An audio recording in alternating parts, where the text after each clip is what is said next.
Students, welcome to NCERT zone. इस video में हम बात करेंगे क्लास 7 के हिंदी की बुक है वसंत भाग 2। इसके दूसरे चैप्टर को हम डिस्कस करेंगे। दूसरे चैप्टर का नाम है दादी माँ, और दादी माँ में जितने भी प्रश्न हैं हम उसके उत्तर को हल करेंगे। दादी माँ को लिखा है शिव प्रसाद सिंह जी ने। तो चलिए सबसे पहले जानते हैं शिव प्रसाद सिंह जी के बारे में थोड़ा सा। शिव प्रसाद सिंह जी का जन्म हुआ था 19 अगस्त 1928 को बनारस के जलालपुर गांव में एक ज़मींदार परिवार में हुआ था। यानी कि इनकी जो फैमिली बैकग्राउंड थी तब ज़मींदार परिवार से थे, और इसके झूठे शान में ये लोग रहते थे, मतलब इनके दादा परदादा, क्योंकि शुरू से ज़मींदार थे लेकिन बाद में हालत थोड़ी सी ख़राब हो गई थी। उनके विकास में उनकी दादी माँ, पिता और माँ का विशेष योगदान रहा है, और इस बात की चर्चा वे प्रायः किया करते थे। इनका जो विकास हुआ, यानी कि इनका जो पालन पोषण हुआ, उसमें इनकी दादी माँ का, इनके पिता का और इनकी माँ का बहुत ज़्यादा हाथ था, और इस बात को ये मानते भी थे। दादी माँ की अक्षुण्ण स्मृति अंत तक उन्हें याद रही। देखिए, दादी माँ से वो काफ़ी क्लोज्ड थे शिव प्रसाद सिंह, और इस बात ये बात मतलब उनकी जो क्लोजनेस है, इस बात को दादी माँ के प्रति जो उनका मोह है, ये उनके मरते मरते दम तक उनसे नहीं छूटा। और इसी बात का प्रभाव था कि उनकी पहली कहानी भी दादी माँ थी। ये जो हम इस पाठ को पढ़ेंगे दादी माँ को, ये शिव प्रसाद सिंह जी के रचनाओं में से पहली कहानी यही है दादी माँ, जिससे हिंदी कहानी को नया आयाम मिला। 1949 में उदय प्रताप कॉलेज से इंटरमीडिएट कर शिव प्रसाद सिंह जी ने 1951 में बनारस हिंदू विश्वविद्यालय से बीए और 1953 में हिंदी में प्रथम श्रेणी में एमए किया। ठीक है, पहले वो यूपी कॉलेज यानी कि उदय प्रताप कॉलेज से उन्होंने इंटरमीडिएट किया, उसके बाद बीएचयू बनारस हिंदू विश्वविद्यालय से उन्होंने सबसे पहले बीए किया और एमए किया। एमए में उन्हें गोल्ड मेडल मिला, स्वर्ण पदक मिला। ठीक है, और उनके जो उनके जो शोध का विषय था, लघु शोध का, वो विषय था कृतिलता और अवहट भाषा। इस पर जो लघु शोध उन्होंने प्रबंध प्रस्तुत किया, इसकी प्रशंसा राहुल संकृत्यायन और डॉक्टर हजारी प्रसाद द्विवेदी ने भी की थी। डॉक्टर शिव प्रसाद सिंह काशी हिंदू विश्वविद्यालय में 1953 में प्रवक्ता नियुक्त हुए। वहीं से बीए और एमए करने के बाद वहाँ पे वो लेक्चरर अपॉइंट हो गए 1953 में, और 31 अगस्त 1988 को वहाँ से प्रोफेसर पद से उन्होंने अवकाश ग्रहण कर लिया, यानी कि रिटायर हो गए। 28 सितंबर 2008 को सुबह 4 बजे डॉक्टर शिव प्रसाद सिंह ने अपनी आंखें मूंद ली। 28 सितंबर 2008 को सुबह 4 बजे डॉक्टर शिव प्रसाद सिंह जी की मृत्यु हो गई। चलिए अब बात करते हैं प्रश्न उत्तर की। सबसे पहला प्रश्न है, लेखक को अपनी दादी माँ की याद के साथ साथ बचपन की और किन किन बातों की याद आ जाती है? तो लेखक अपनी दादी माँ की याद के साथ साथ उन्हें अपने मित्रों की याद आती है, अपने दोस्तों की याद आती है, किशन भैया की शादी की याद आती है, गांव की बारिश में भीगना उनको याद आता है, ज्वर का आना यानी कि जब उन्हें बुखार लग जाता था ये बात याद आती है, दादी माँ की सेवा करना याद आता है, और रामी चाची की घटना भी याद आती है। दूसरा प्रश्न है, दादा की मृत्यु के बाद लेखक के घर की आर्थिक स्थिति खराब हो गई, क्यों हो गई थी? तो देखिए, दादा की मृत्यु के बाद लेखक के घर की आर्थिक स्थिति इसलिए खराब हो गई थी क्योंकि उनके श्राद्ध में लेखक के पिताजी ने अतुल संपत्ति व्यय की, और पहले का उधार लिया रुपया कोई नहीं दे रहा था। ठीक है, तो मतलब जब क्रियाक्रम हुआ दादा की मृत्यु के बाद, तो उनके पिताजी ने बहुत ज़्यादा व्यय किया उस क्रियाक्रम पे। इसी लिए जो उनके घर की स्थिति है, माली हालत, वो थोड़ी सी नाजुक हो गई थी, ख़राब हो गई थी। अगला प्रश्न है, दादी माँ के स्वभाव का कौन सा पक्ष आपको सबसे अच्छा लगता है और क्यों लगता है? तो देखिए, दादी माँ का स्वभाव दयालु है, वो काफ़ी दयावान है, उनके स्वभाव का यही पक्ष सबसे अच्छा लगता है। दादी माँ अपने घर के सदस्य से लेकर गरीबों तक की मदद करने से पीछे नहीं हटती है ना। जैसे रामी चाची के उधार न चुकाने पर भी दादी माँ उनकी बेटी की शादी में आर्थिक सहायता करती है। रामी चाची जो कि पहले से उन्होंने उधार ले रखा था और उसे चुकाया भी नहीं था, उसके बावजूद भी दादी माँ ने उनके बेटी की शादी में और पैसे दिए थे रामी चाची को। घर की आर्थिक स्थिति खराब होने के कारण दादी माँ ने दादाजी द्वारा पहनाया गया कंगन अपने बच्चों को दे दिया था। तो ये कुछ स्वभाव है उनके जो बहुत अच्छे हैं।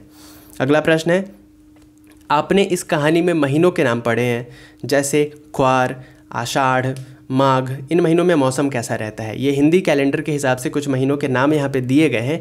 इन महीनों में आपको बताना है कि कैसा मौसम रहता है। जैसे जनवरी, दिसंबर, जून, ये सब तो आपको पता है कि इन महीनों में मौसम कैसा रहता है। वैसे ही आपको बताना है कि हिंदी कैलेंडर के हिसाब से इन महीनों में मौसम कैसा रहता है।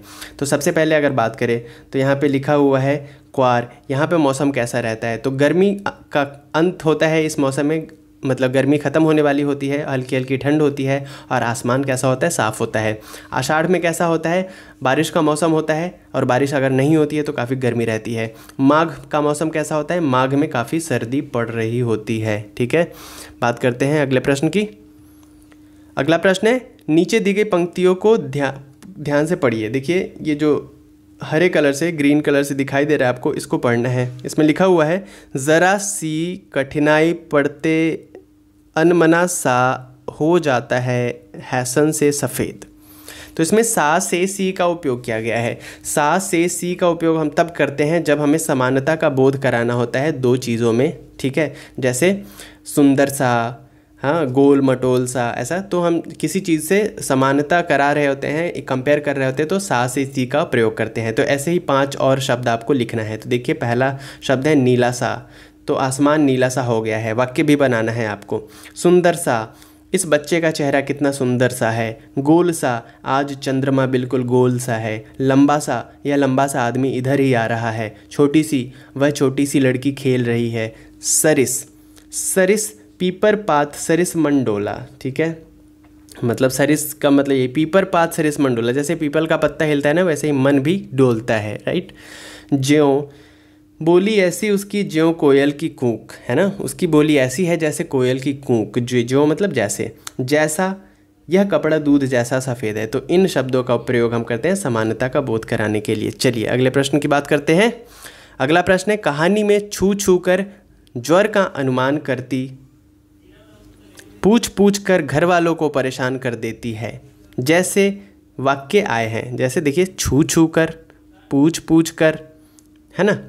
किसी क्रिया को जोर देकर कहने के लिए एक से अधिक, एक ही शब्द को बोला जाता है एक से अधिक बार, है ना। जैसे आपको किसी वर्ड पे जोर देना है, मतलब उसको बताना है, तो एक से अधिक बार प्रयोग करते हैं। जैसे छू छू कर 2 बार प्रयोग हुआ, पूछ पूछ कर, बोल बोल कर, घिस घिस कर, हंस हंस कर। ठीक है, 2 बार प्रयोग कर रहे हैं एक ही वर्ब का, एक ही क्रिया का। जैसे वहाँ जाकर थक गया, उन्हें ढूंढ ढूंढ कर देख लिया, है ना।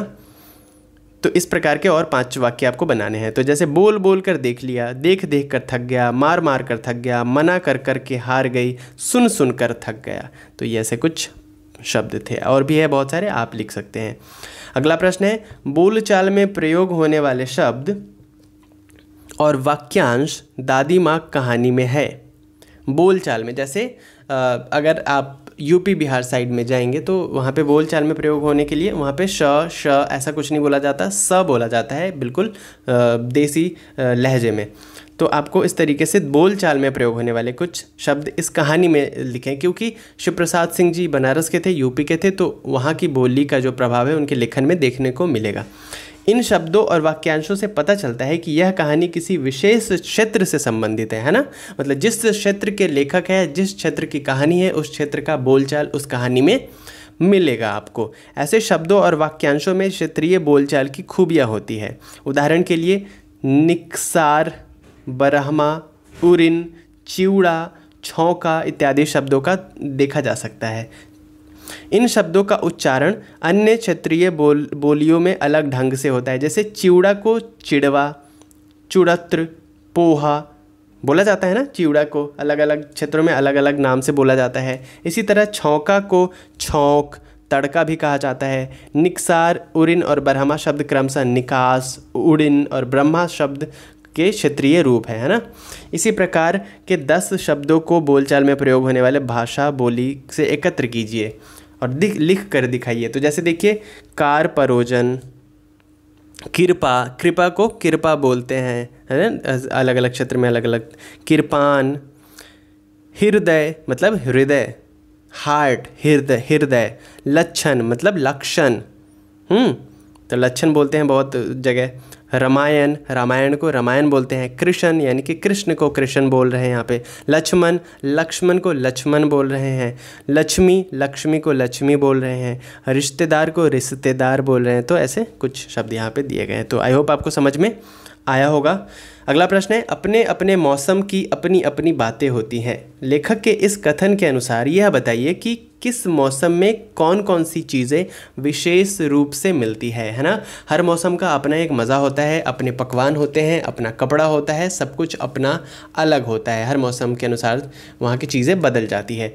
जैसे गर्मी, गर्मी जिसको हिंदी कैलेंडर के हिसाब से क्वार कहते हैं, के मौसम में तरबूज, खरबूज, फालसी और लीची मिलते हैं। आषाढ़ के महीने में बारिश होती है और इस मौसम में आम, जामुन, ककड़ी और खीरा मिलता है। माघ यानी कि सर्दी के महीने में अंगूर, केले, अमरूद और गुड़ आदि मिलते हैं। तो ये कुछ अपने अपने मौसम की अपनी अपनी विशेषताएं थी। तो बस ये इतना ही क्वेश्चन था हमारे सेकंड चैप्टर में दादी माँ में, हमने डिस्कस कर लिया। मिलते हैं नेक्स्ट वीडियो में। अगर आपने अभी तक सब्सक्राइब नहीं किया है तो please do subscribe to the NCERT zone. Like करिए, कमेंट करके बताइए कैसा लगे वीडियो, शेयर करिए अपने दोस्तों के साथ। साथ ही साथ इंस्टाग्राम पे जाके @NCERT जोन के नाम से हमारा पेज है, वहाँ पे जाके हमें फॉलो करिए। फेसबुक पे NCERT जोन के नाम से हमारा पेज है, वहाँ पे जाके लाइक करिए। अगर आप इस वीडियो की PDF फाइल डाउनलोड करना चाहते हैं तो डिस्क्रिप्शन बॉक्स में जाइए, लिंक वहाँ पर दिया हुआ है, वहाँ पर जाके आप डाउनलोड कर सकते हैं। मिलते हैं नेक्स्ट वीडियो में, तब तक thank you very much, take care, bye bye.